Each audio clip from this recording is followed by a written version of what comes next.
Biserica Sfinților Apostoli, construită în secolul al XIV-lea, o biserică bizantină.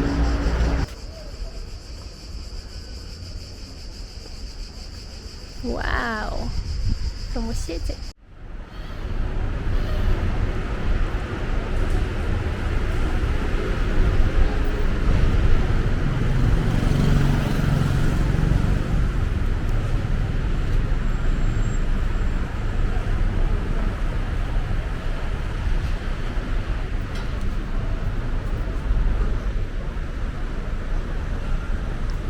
Pe unde trebuie să o luăm?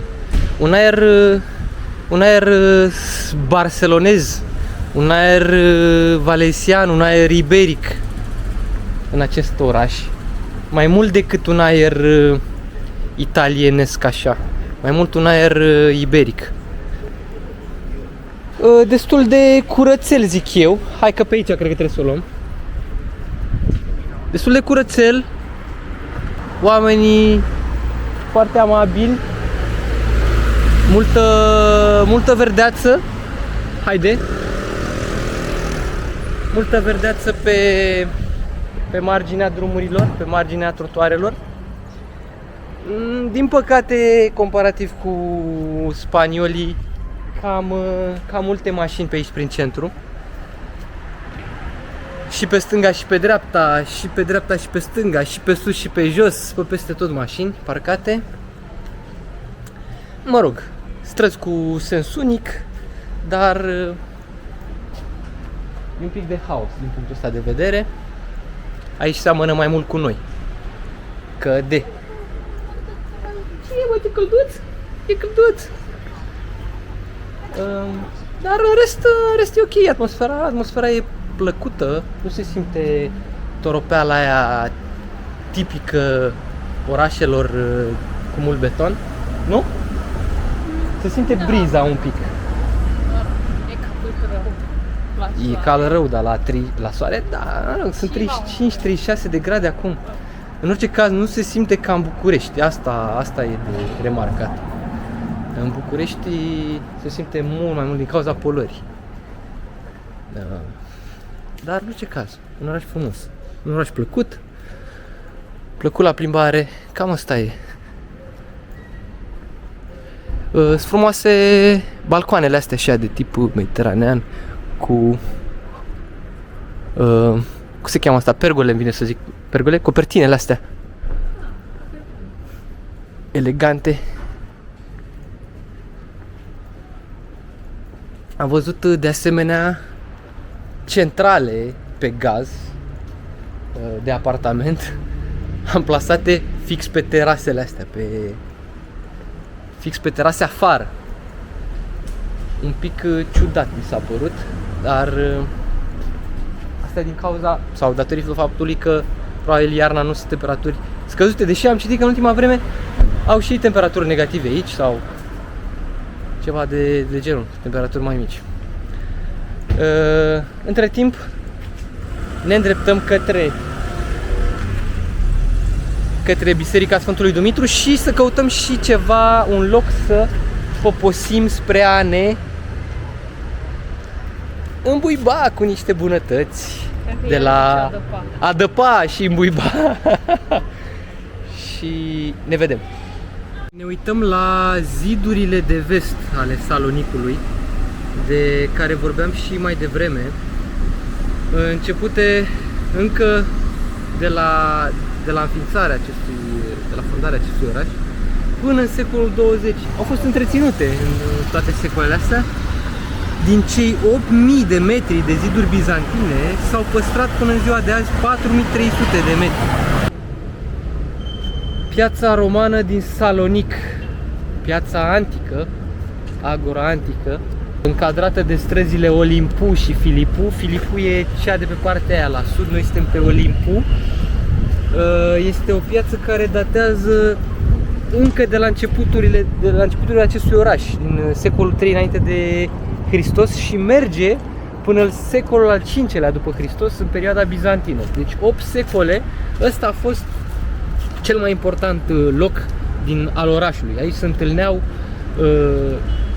toate clădirile importante, toți oamenii erau aici, târguri și diverse evenimente se petreceau. Practic și un punct religios, practic și social.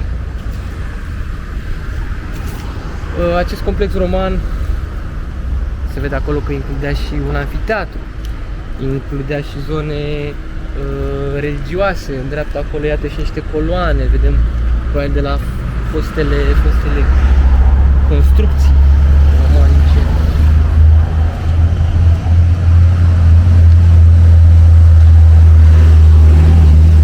În momentul de față, spațiul ăsta e folosit de municipalitate pentru diverse evenimente, se fac diverse concerte, se joacă piese de teatru aici. Momentan pare că e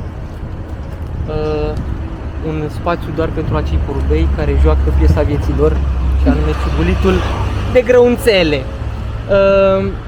A suferit într-adevăr, se poate observa că a suferit foarte mult acest spațiu de-a lungul timpului din cauza cutremurelor și a invaziilor ce au survenit de-a lungul timpului.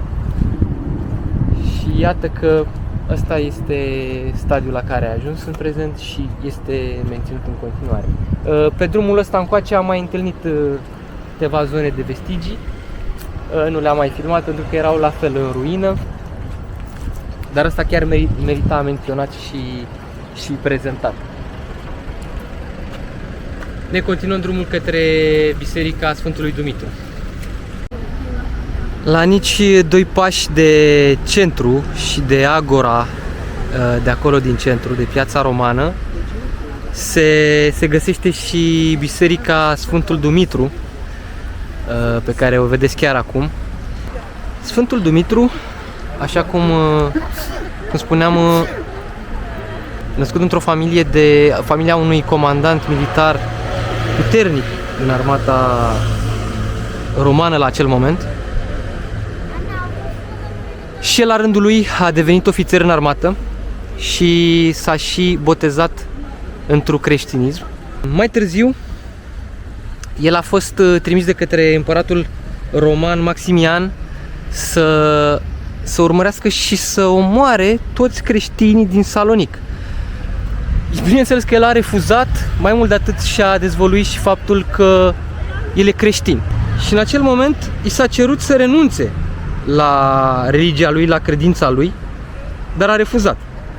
Atunci împăratul l-a trimis în închisoare și de la prea multă tortură și prea mult chin, Dumitru a murit. Dar nu înainte de a-și dona toată averea și tot ce a strâns de-a lungul vieții către oamenii săraci ai orașului. Iar pentru faptul că și-a dedicat viața și a făcut acest mare sacrificiu în numele credinței, în numele creștinismului, Dumitru a devenit Sfântul Dumitru și este unul dintre cei mai importanți sfinți ai ortodoxismului în acest moment. O să intrăm și noi să vedem dacă putem să filmăm de acolo.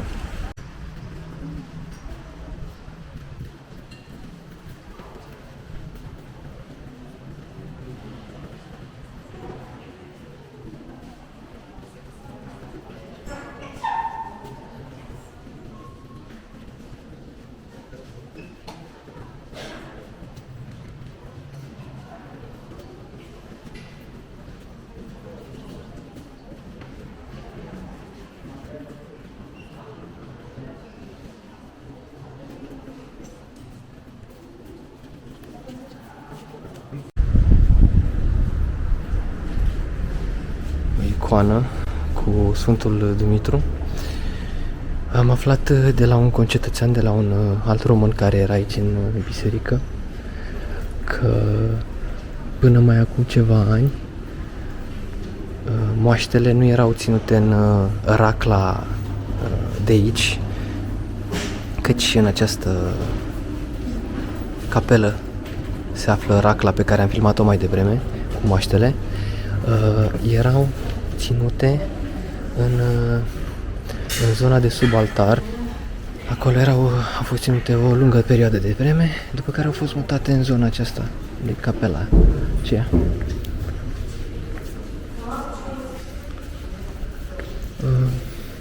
O biserică foarte, foarte frumoasă și foarte liniștită. Mi se pare foarte interesant acest altar, căci n-am mai văzut un altar într-o biserică ortodoxă de genul ăsta. De obicei altarele mergeau până în tavan, dar aici e cumva deschisă zona. Iar aici sunt moaștele Sfintei Anisia. Bună ziua și bine v-am găsit! Ne aflăm aici într-un restaurant deosebit în centrul Salonicului. Mulțumim pentru găzduire, Oana, acesta este restaurantul ei. Spune-ne și nouă exact unde suntem și ce... Da, chiar e frumos, un interior superb. Serios, chiar e superb. Și mi-a plăcut că la toaletă au o oglindă din aia foarte mișto, care te face să pari mult mai slab. Da, uite, uiți la cealaltă care este în față și vezi... Și vezi realitatea tristă. Da, ok. Ce avem aici? Cum se cheamă restaurantul? Cred că Împacal. Împacal? Împacal, așa... Împacal, nu știu cum se... Așa-l citești tu, nu? Îți dai seama. Zi mai tare la camera aici ca să te auzim. Da, hai, zice. A venit mâncarea și suntem fascinați. Arată foarte bine. Ce e aici? Ce Aici avem o musaca tradițională. Musaca tradițională grecească, nu? Da. Arată și are gust diferit față de cea pe care o facem noi. Da. Foarte gustosă. Da. Am gustat deja din ea, după cum puteți observa. Ia, rupe o secvență. Are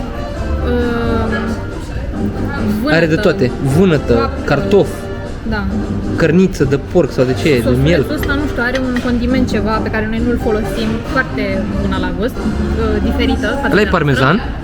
Este o brânză maturată, da, nu? E o brânză. E deosebit, nu? Pentru a fi gratinată, îți dai seama, și noi punem cașcaval, bineînțeles, noi punem cașcaval aici, nu știu ce fel de brânză e. Așa, am primit și un dip cu măsline, din ce îmi dau seama, și ceva brânză. Sigur ulei de măsline. Ulei de măsline și un mirodenie, nu știu ce e chestia asta verde. Este busuioc. Busuioc, nu? Da. Și aici tu ți-ai luat ceva ce se numește în engleză meat fingers with yogurt and pita. A.k.a. mititei. A.k.a. mititei, da. Nu știu, arată bine. Chiar arată ca niște mititei. Și am venit la acest local pentru că are aproape 8.000 de recenzii cu nota 4,4 din 5 pe Google Reviews. O notă foarte bună, da. Foarte bună. Notă și foarte mâncarea toată din poze așa arată foarte bine și am zis că ar trebui să încercăm. O să încercăm și să vedem și la desert. Dacă încercăm și desertul am văzut că zice deserturi internaționale, nu sunt ceva tradiționale. Nu încercăm. Nu încercăm? Pentru că, cheesecake, sufleu de ciocolată și nu știu ce nu mă interesează. Nu ne interesează. Trebuie patiserii din alea. O bugața, o portocalopita, o baclavalita, o... Bun. Exact. Da, așa, și aici avem și o berică de remarcat că e o berică locală, Ninfa cred că se cheamă, bine, nu știu dacă ăsta e numele berii, dar în fine. Ninfa, foarte bună berea, foarte bună, deci dacă veniți aici în zona asta, beți Ninfa, dacă e Ninfa, nu știu dacă e Ninfa numele, dar e o bere foarte aromată, foarte bună. Cu alte cuvinte, ce să mai lungim, vă urăm poftă bună, luați cu pâinică, dar mai bine călăvie și noi o să mâncăm tot acum și apoi vedem dacă mâncăm și desert sau mergem în altă parte. Nu mâncăm desert. Pa! Moscheea Hamza Bey. Hai că s-a făcut deja roșu. Se face roșu foarte repede când ești pe semafor, pe trecerea de pietoni. Moscheea Hamza Bey făcută în timpul domniei otomane. Nu prea bine pusă în valoare. Nu se găsesc nici prea multe detalii despre ea. Și iată că e în, nu știu, într-o renovare, nu știu ce se întâmplă în șantier. Masa a fost una copioasă. Câte stele îi dai? 2 stele Michelin și tot 2 stele Michelin. Ne-a costat 30 de euro, 29,90, deci 150 de lei. Cam toate felurile de mâncare în jur de 9, 10, Medie de 15 euro per total, la berea 3,50 euro și am avut noi un draft din ăla mic de 300 de mililitri. Asta la felurile principale, aperitivele între 2 și 7 euro, cred. Acolo. Cam așa. Deci se mănâncă destul de bine, e și ieftin și foarte gustos. Foarte, foarte gustos. bucătăria grecească se știe, combinația între mediteranean și balcanic este criminală. Criminală, e fatală. Și a fost foarte bun, foarte bun. Am zis și cu stelele, am zis și cu... Dar iată ce avem în față. Avem o panagie. Hai să vedem. În față este Biserica Bizantină Panagia Halcheon, construită în 1028 de guvernatorul Lombardii Cristoforos și familia sa. A fost convertită la un moment dat, bineînțeles, și într-o moschee până în 1912, când a fost din nou preluată de către greci care s-au eliberat de sub domnia otomană și a devenit din nou biserică ortodoxă. Cam asta cu Panagia Halcheon.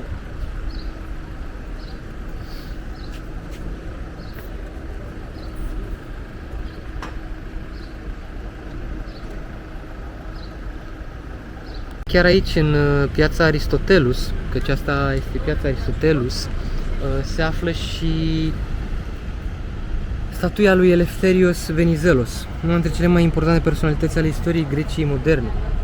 Practic este considerat favoritorul Greciei moderne, un om de importanță foarte mare pentru ei.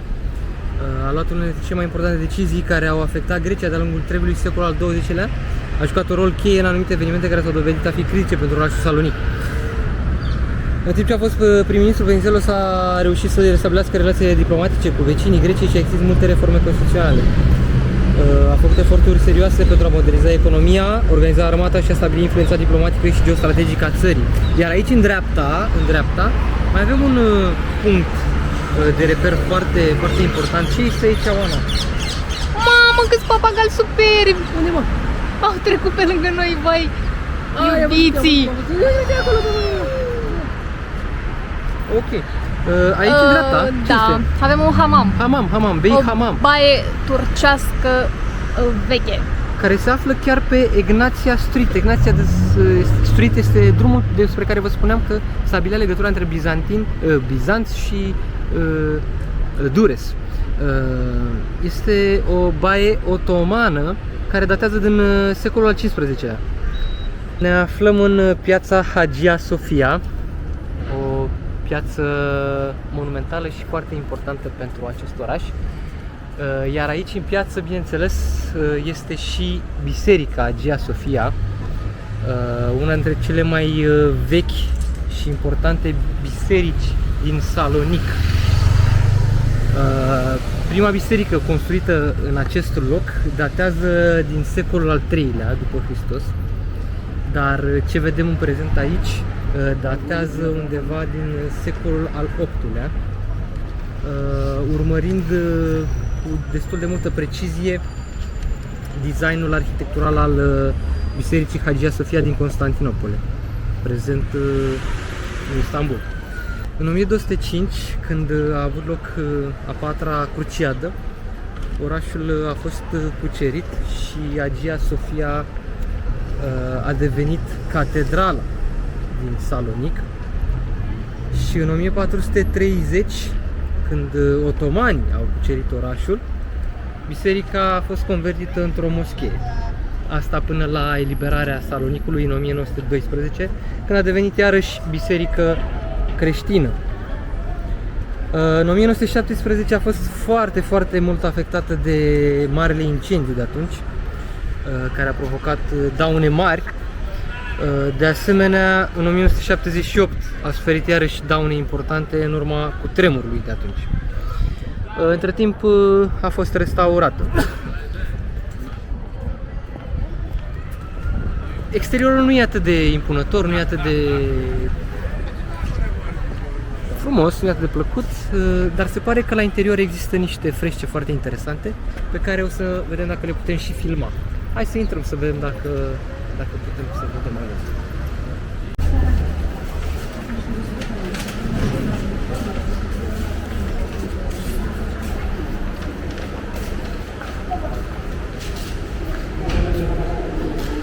Drumul acesta are 10 metri diametru. Nu știu dacă ai reușit să filmezi, nu mai...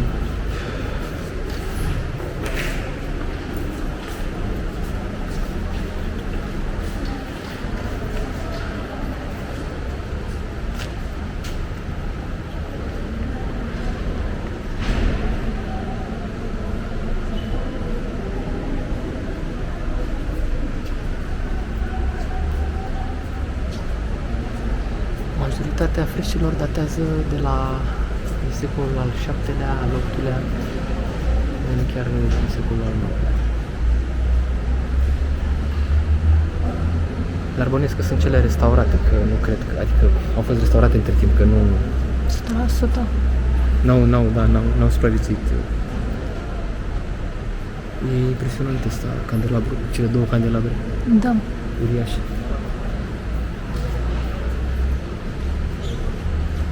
Hagia Sofia de Salonic.